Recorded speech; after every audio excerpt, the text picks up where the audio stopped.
அஷ்டாவக்கிரரும் கனவும் விழிப்புணர்வும். ஜனக மகாராஜா ஒரு நாளிரவு தூங்கிக் கொண்டிருந்தார்.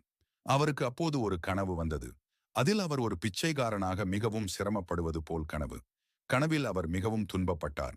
அப்போது அது கனவு போலவே அவருக்கு தெரியவில்லை, நிஜம் போலவே இருந்தது.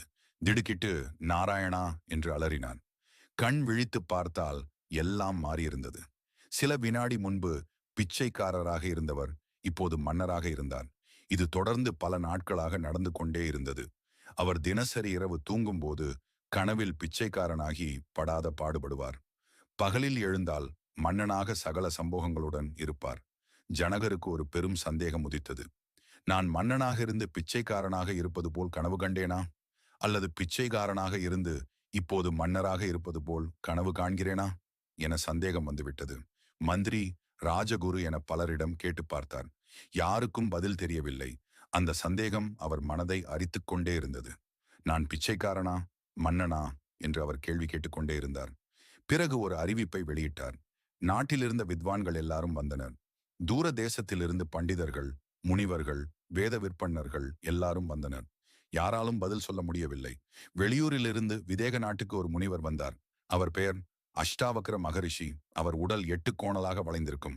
அது ஏனென்றால் அவர் தம் அன்னையின் வயிற்றில் இருந்தபோது கத்துக்குட்டியான அவர் தகப்பனார் வேதத்தை தப்பு தப்பாக படிப்பாராம். அப்போது வயிற்றில் இருந்த மகா ஞானியான குழந்தை அதை கேட்க சகிக்காமல் உடம்பை திருப்புமாம்.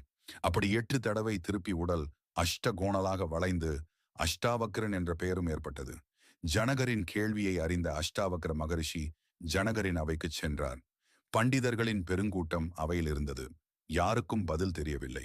என் கேள்விக்கு பதில் சொல்ல ஆளே இல்லையா என ஜனகர் வேதனையுடன் கேட்டார். நான் சொல்கிறேன் என்றார் அஷ்டாவக்ரர். அரசவை முழுக்க அவரை திரும்பி பார்த்தது.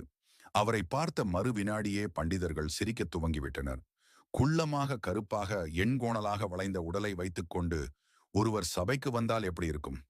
அனைவரும் விழுந்து விழுந்து சிரித்தார்கள். சிரிப்பொலி அடங்கும் வரை அஷ்டாவக்ரர் மௌனமாக நின்றார். என் கேள்விக்கு பதில் தெரிந்தால் சொல்லுங்கள் என்று ஜனகர் ஆவலுடன் கேட்டார். சொல்கிறேன்.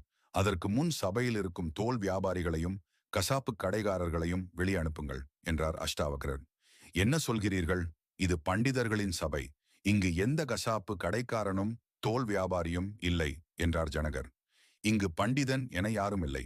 இங்கிருப்போர் அனைவரும் கசாப்பு கடைக்காரர்களும் தோல் வியாபாரிகளும் தான் என்றார் அஷ்டாவக்ரர். சபை முழுக்க கொதித்தெழுந்தது.